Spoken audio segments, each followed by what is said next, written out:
Basic concepts of chemistry, जो कि class 11 का पहला चैप्टर है केमिस्ट्री में, उसके बारे में डील करने जाना हम लोग। ठीक है, तो शुरुआत करेंगे केमिस्ट्री होता क्या है, क्यों हमें पढ़ना चाहिए, क्या आवश्यकता है इसकी, इसके बारे में। ठीक है, तो सबसे पहले डेफिनेशन ऑफ केमिस्ट्री, केमिस्ट्री कहती क्या है। लेकिन डेफिनेशन देने से पहले हम आपको बताना चाहेंगे कि केमिस्ट्री का आविष्कार हुआ कैसे। ठीक है, ये कोई ऑर्डिनरी साइंस नहीं है जिसका आविष्कार कुछ एक्सपेरिमेंट से या कुछ ऐसे हुआ। जो केमिस्ट्री का आविष्कार है वो कुछ इच्छाओं से हुआ। ठीक है, तो आपको बता दें कि मानव की या इंसान की जो सबसे पहले प्रवृत्ति थी वो यही थी।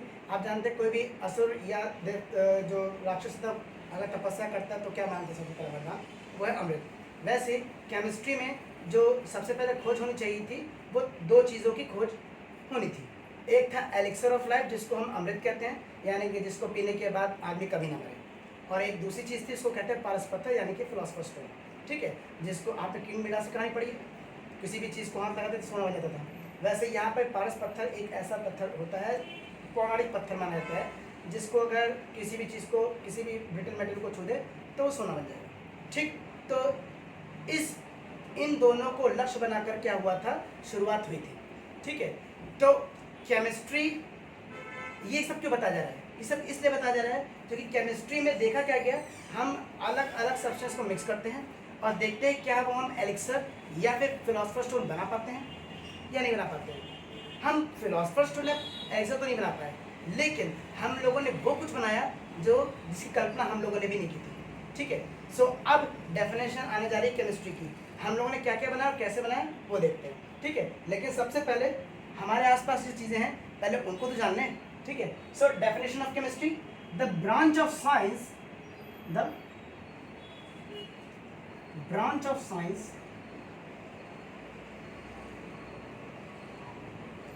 that deals with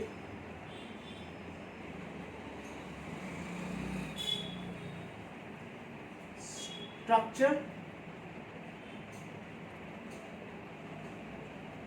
and its transformation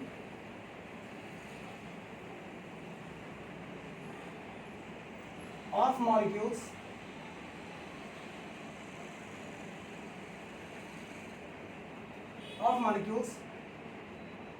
is called chemistry.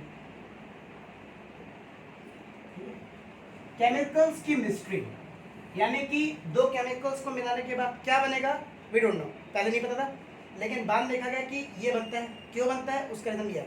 ठीक है, तो ऐसी साइंस की ब्रांच जो कि मॉलिक्यूल्स के स्ट्रक्चर या फिर केमिकल रिएक्शन के दौरान मॉलिक्यूल जब ट्रांसफॉर्म हो जाते हैं, बदल जाते हैं, तो उनकी स्टडी करने का जो काम करती है उसे हम केमिस्ट्री कहते हैं। ठीक है, तो केमिस्ट्री की शुरुआत होती, जो फादर थे इनके, उनको एंशिएंट लेवॉइजर कहते हैं, एंशिएंट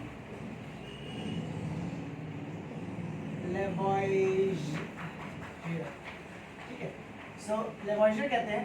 ठीक है, और इन्होंने सबसे पहले केमिस्ट्री में जो पहला लॉ है जिसको हम कहते हैं law of conservation of mass, उसको बताया था, बट वो अभी बहुत बात की बात है, सबसे पहले थोड़ी सी और बात कर लें।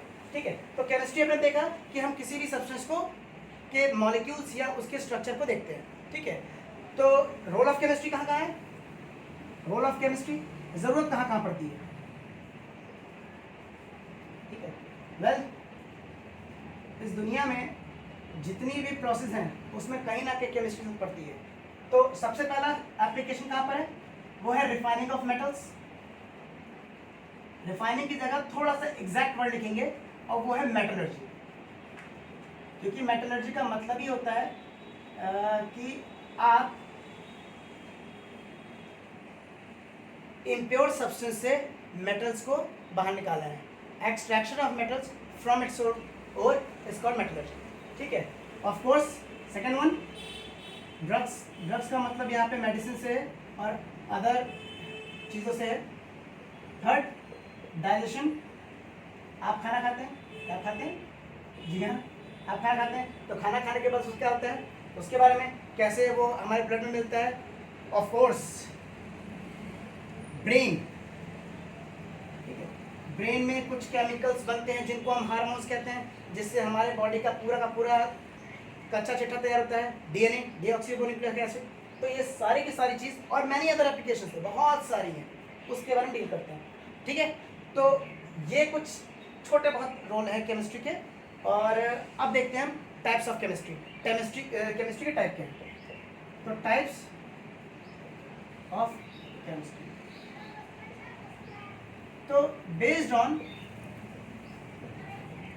ऑन कि हम किस थीम पर काम कर रहे हैं उसके अनुसार केमिस्ट्री कुछ टाइप है। मैं कुछ टाइप लिख रहा हूँ, है तो बहुत। ठीक है, तो सबसे पहला है, उसको बोलते हैं थर्मोकेमिस्ट्री।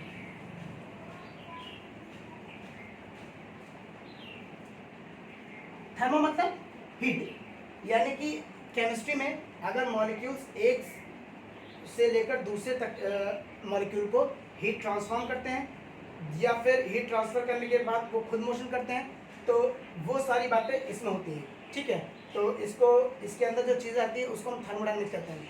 हालांकि फिजिक्स का ही पार्ट है, लेकिन यूज हम यहाँ पे करते हैं। ठीक है, मैकेनिकल इंजीनियर से सबसे पहले शुरू होता है। ठीक है, नेक्स्ट इज इनऑर्गेनिक केमिस्ट्री।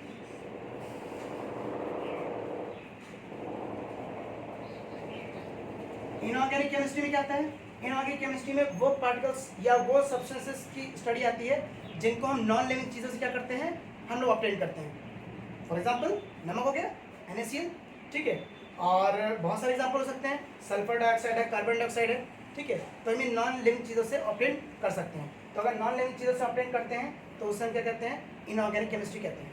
ठीक है, थर्ड वन ऑर्गेनिक। ये बहुत वास्ट है, बहुत वास्ट है।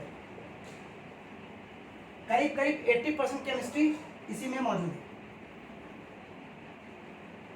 ठीक है, सो इनमें हम डील करते हैं उन ऑर्गेन्स के साथ, उन सब्सटेंस के साथ जो कि आपको नॉन लिविंग चीजों से मिले। ठीक है, और इनमें हम उनके साथ डील करते हैं जो कि लिविंग सब्सटेंसेस से हमको मिले। लिविंग सब्सटेंस हमको क्या मिलता है? दूध, मिल्क। ठीक है, ब्लड भी लेते हैं। अरे मच्छरों का भी ध्यान रखिए, वो ब्लड खींचते नहीं खींचते, तो ब्लड। ठीक है, नेक्स्ट है फोर्थ, उसको बोलते हैं इलेक्ट्रोकेमिस्ट्री। आप लोगों ने मोबाइल फोन में बैटरी इस्तेमाल करते हैं, ठीक है, तो लिथियम आयन की बैटरी होती है। ठीक है, तो इलेक्ट्रोकेमिस्ट्री का यूज करते हैं जो कि किसका खेल करती है? ये इलेक्ट्रिसिटी का खेल करती है अमंग द मॉलिक्यूल्स। ठीक है, और इसमें जो हमारी जो इलेक्ट्रोलाइट है, यानी कि कोई सॉल्यूशन है, आयनिक सॉल्यूशन है, आप क्या करते हैं? आयनिक सॉलिड लीजिए, उसको आप पिघला दीजिए, यानी कि आप क्या करिए, जैसे आपने नमक लिया, ठीक है, उस नमक को लीजिए और पानी में मिला के फिर उसको घोल दीजिए, तो वो एक सॉल्यूशन मिलकर तैयार हो गया। ये होमोजीनियस सॉल्यूशन है, जिसके बारे में हम डिटेल में बात करेंगे। तो अब आप क्या करिए, उसके अंदर अगर आप इलेक्ट्रिसिटी प्रोवाइड करने की कोशिश करें, अगर आप उसके अंदर इलेक्ट्रिसिटी प्रोवाइड करने की कोशिश करें, तो वहाँ पर इलेक्ट्रॉन्स नहीं बल्कि आयंस फ्लो करते हैं। सेल के अंदर जो इलेक्ट्रिसिटी प्राप्त होती है वो आयंस के थ्रू होती है, और सेल के एक्सटर्नल सर्किट में जो हमको बिजली मिलती है वो इलेक्ट्रॉन्स के थ्रू होती है। तो इलेक्ट्रोकेमिस्ट्री में सेल के अंदर क्या हो रहा है उसके बारे में डील करते हैं। ठीक है, ये एक रिएक्शन होती है जिसको हम रेडॉक्स रिएक्शन कहते हैं, जिसके बारे में हम आगे डिटेल में बात करेंगे। तो यहाँ तक की बात हो गई।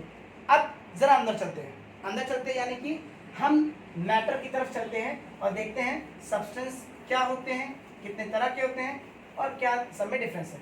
और एक बेसिक गलती जो अधिकतर लोग कर जाते हैं,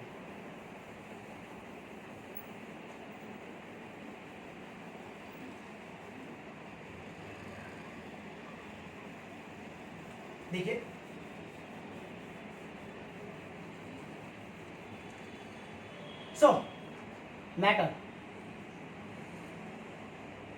मैटर क्या होता है? Anything which occupy space,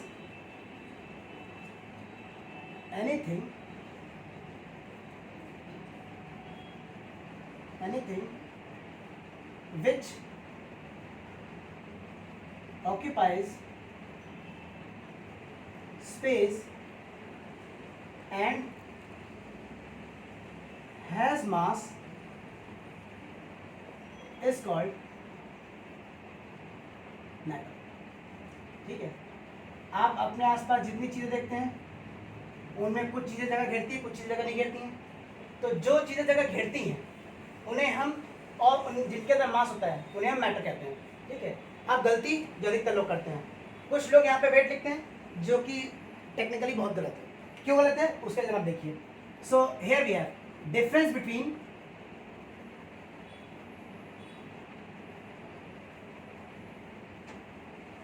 mass and weight, ठीक है। सो एक तरफ वेट, दूसरी तरफ मास, ठीक है। सबसे पहला डिफरेंस क्या है कि ये क्या होता है, gravitation force,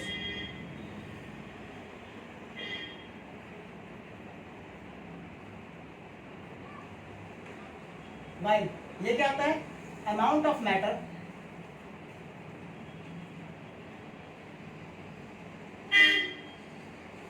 contained in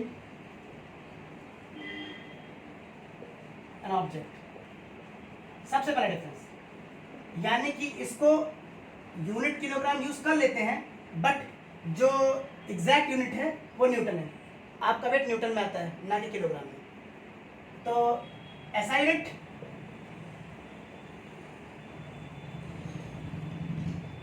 kilograms और इसका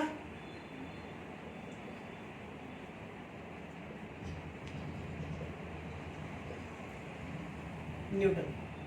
अच्छा यहाँ पे एस आई लिखा गया है। एस आई का मतलब क्या होता है, एस आई का मतलब होता है स्टैंडर्ड इंटरनेशनल यूनिट, ठीक है। यानी कि देखिए जैसे मान लीजिए आप हैं, आप यहाँ पर मान लेते हैं कि यहाँ पे करेंसी क्या चलती है, रुपए चलती है, ठीक है। लंदन में क्या चलती है, पाउंड चलती है। अमेरिका में क्या चलती है, डॉलर चलती है। यानी कि लोग अपने सुविधा के अनुसार क्या करते हैं, यूनिट्स का चुनाव कर लेते हैं, ठीक है। ऐसी हालत में अब अगर आपको एक फंडामेंटल यूनिट डिफाइन करनी है तो आपको कुछ पैरामीटर्स डिफाइन करने पड़ेंगे, ठीक है। और दुनिया के हर व्यक्ति को एक फंडामेंटल यूनिट पे क्या करना पड़ेगा, एग्री करना पड़ेगा।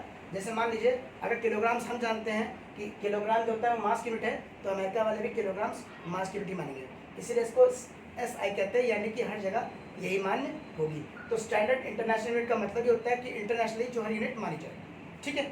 नेक्स्ट थर्ड वन, वेट क्या होता है, ये एक वेक्टर क्वांटिटी है,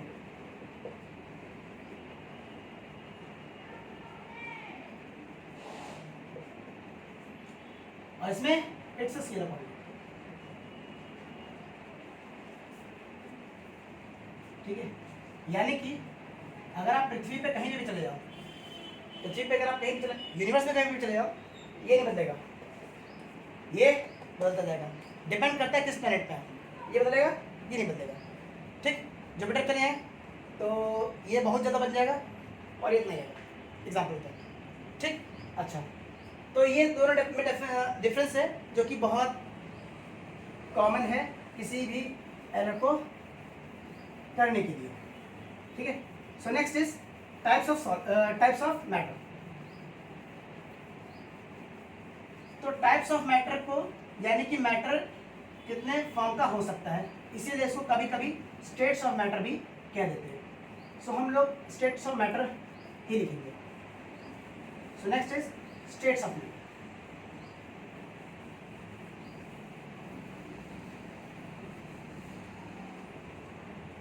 स्टेट्स ऑफ मैटर,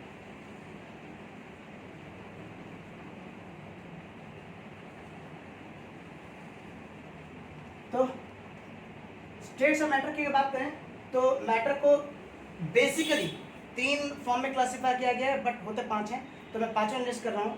देखिएगा, matter can exist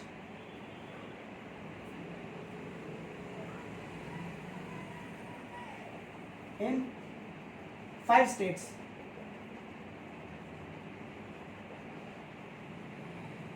which are as follows।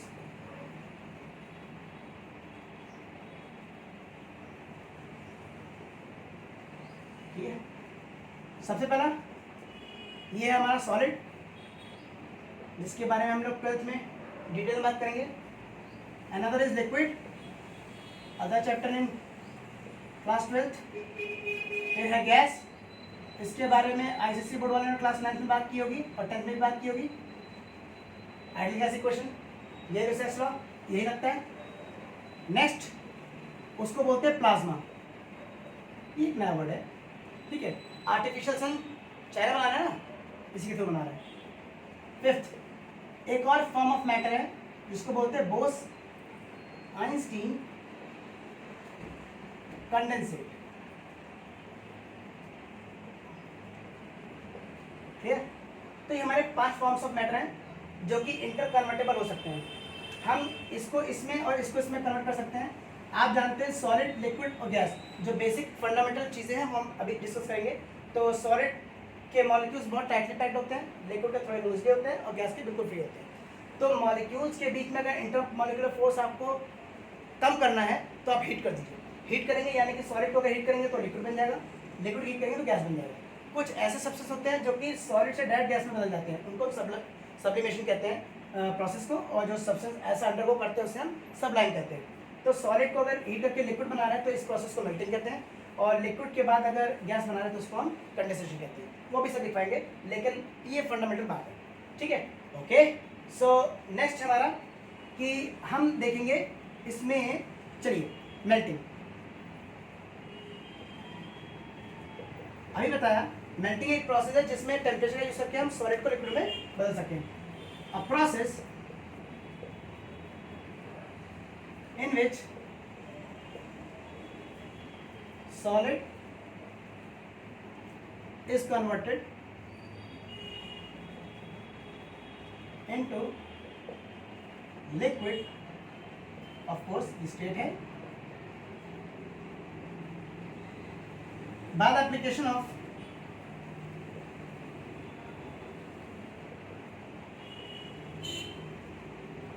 heat is called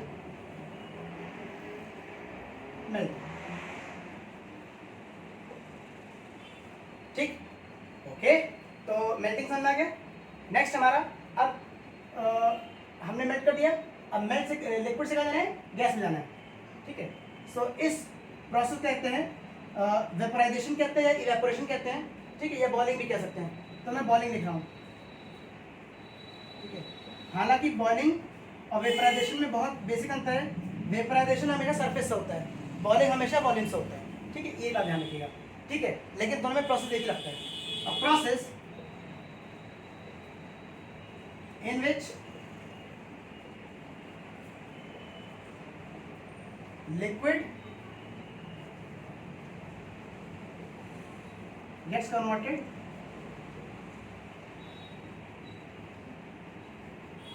into gas is called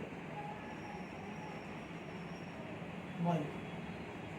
ठीक है, तो बॉइलिंग एक प्रोसेस है जिसमें लिक्विड कन्वर्ट होता है गैस में by the application of heat.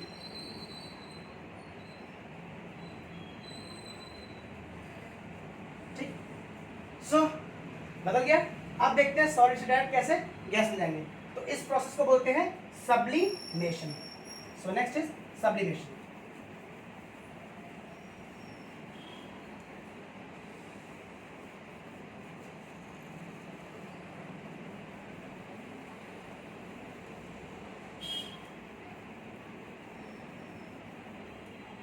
देखिए, सब्लिमेशन एक प्रोसेस है जिसमें सॉलिड डायरेक्ट कन्वर्ट होता है गैस में। So next is sublimation.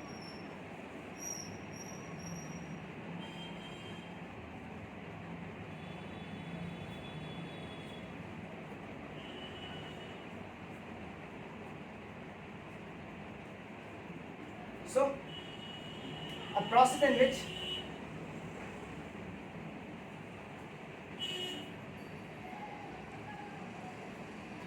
solid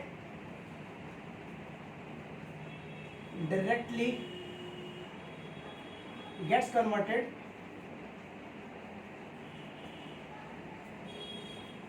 into gaseous state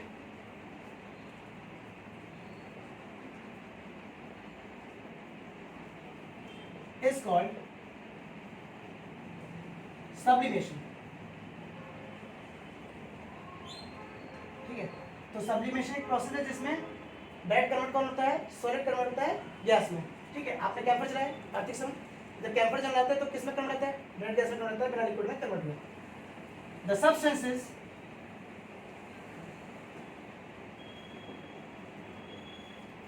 which undergoes sublimation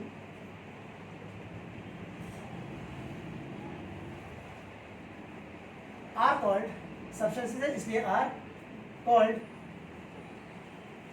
sublime। ठीक, अब एक साइकिल देखते हैं जिससे हम समझने की कोशिश करते हैं। है भी है सॉलिड, लिक्विड, गैस। ठीक है, देखिए फॉरवर्ड साइकिल, अगर आप हीट प्रोवाइड करते हैं, ठीक है, तो सॉलिड को अगर हीट प्रोवाइड करेंगे तो वो लिक्विड स्टेट में बदल जाएगा, यानी कि काइनेटिक एनर्जी ऑफ मॉलिक्यूल्स बढ़ेंगे, जिसकी वजह से वॉल्यूम बढ़ेगा, जिसकी वजह से लिक्विड में कन्वर्ट हो गया, डेंसिटी कम हो गई। अब लिक्विड को कन्वर्ट करेंगे गैस में तो अगेन आपको हीट करना पड़ेगा। अगर आपको सॉलिड को डायरेक्टली कन्वर्ट करना है गैस में तो you have to sublime it, sublimation. ठीक है, अब उल्टा चलते हैं। अगर गैस को कन्वर्ट करना है लिक्विड में, गैस के मॉलिक्यूल्स कैसे होते हैं? फ्रीली होते हैं, कहीं मूव कर सकते हैं। अब फ्रीली मॉलिक्यूल्स पे आपको बंदिश लगानी, यानी कि उनके बीच में अट्रैक्टिव फोर्स बढ़ाना है, तो ये कैसे होगा? प्रेशर लगाना पड़ेगा और टेम्परेचर लोअर करना पड़ेगा। अगर टेम्परेचर लो करते हैं, अगर टेम्परेचर लो करते हैं तो इसका एक ही मतलब है कि आप उनके बीच के जो डिस्टेंस हो इसको कम और अट्रैक्टिव फोर्स को बढ़ा रहे हैं, और ये होता है विद द प्रोसेस ऑफ, मैं माइनस डेल्टा लिख रहा हूँ, इसका मतलब है हीट आप खींच रहे हैं। हीट खींच रहे हैं इसका मतलब कि आप क्या कर रहे हैं? उसको फ्रीज कर रहे हैं। फ्रीज तो करेक्ट वर्ड नहीं है, कूल कर रहे हैं, करेक्ट वर्ड है, तो इसको हम कूलिंग कहते हैं। ठीक है, कूलिंग कहते हैं। और ऐसा प्रोसेस जिसमें गैस कन्वर्ट होता है लिक्विड में, जिसमें गैस कन्वर्ट होता है लिक्विड में, उसको बोलते हैं कंडेंसेशन। ठीक है, तो कंडेंसेशन की डेफिनेशन इस आ जाएगी, condensation is the process in which gaseous state converts into liquid state by the application of cooling, ये by the application of loss of heat is called condensation। ठीक है, अब लिक्विड कन्वर्ट करना है किसमें? सॉलिड में, तो अगेन हीट लॉस करनी पड़ेगी और इस प्रोसेस को बोलते हैं फ्रीजिंग। ये तो इंटरस्टेट कन्वर्जन हो गया। ठीक है, एक स्टेट से दूसरे स्टेट में हम कैसे जाएंगे। आगे के लेक्चर में हम लोग देखेंगे कि मैटर में, अभी हमने देखा सॉलिड, लिक्विड, गैस, 3 फॉर्म होते हैं। अब हम टाइप्स ऑफ मैटर देखेंगे। प्योर सब्सटेंस क्या होते हैं, इम्प्योर सब्सटेंस क्या होते हैं, कंपाउंड क्या होता है, मिक्सचर क्या होता है, दोनों में अंतर है, कंपाउंड मिक्सचर दोनों में अंतर है। ठीक है, उसमें क्या अंतर है, और उसके बाद कुछ लॉज, जैसे हमने भी आपको बताया, बेसिक शुरुआत में बताया, law of conservation of mass जो है वो एंशिएंट लवाइजर सर ने दिया था। उसके अलावा रॉबर्ट प्राउस सर ने हम लोग को law of constant multiple constant proportion दिया था। ठीक है, लॉ ऑफ मल्टीपल प्रोपोर्शन भी है, डेंसिटी है, फिजिकल चीज़ों को हम कैसे मेजर करते हैं, फिजिकल प्रॉपर्टीज ऑफ मैटर को, ये सारी की सारी डिटेल्स बात करेंगे लेकिन अगले लेक्चर में। आज के इतना ही, तब तक के लिए गुड हार्ड।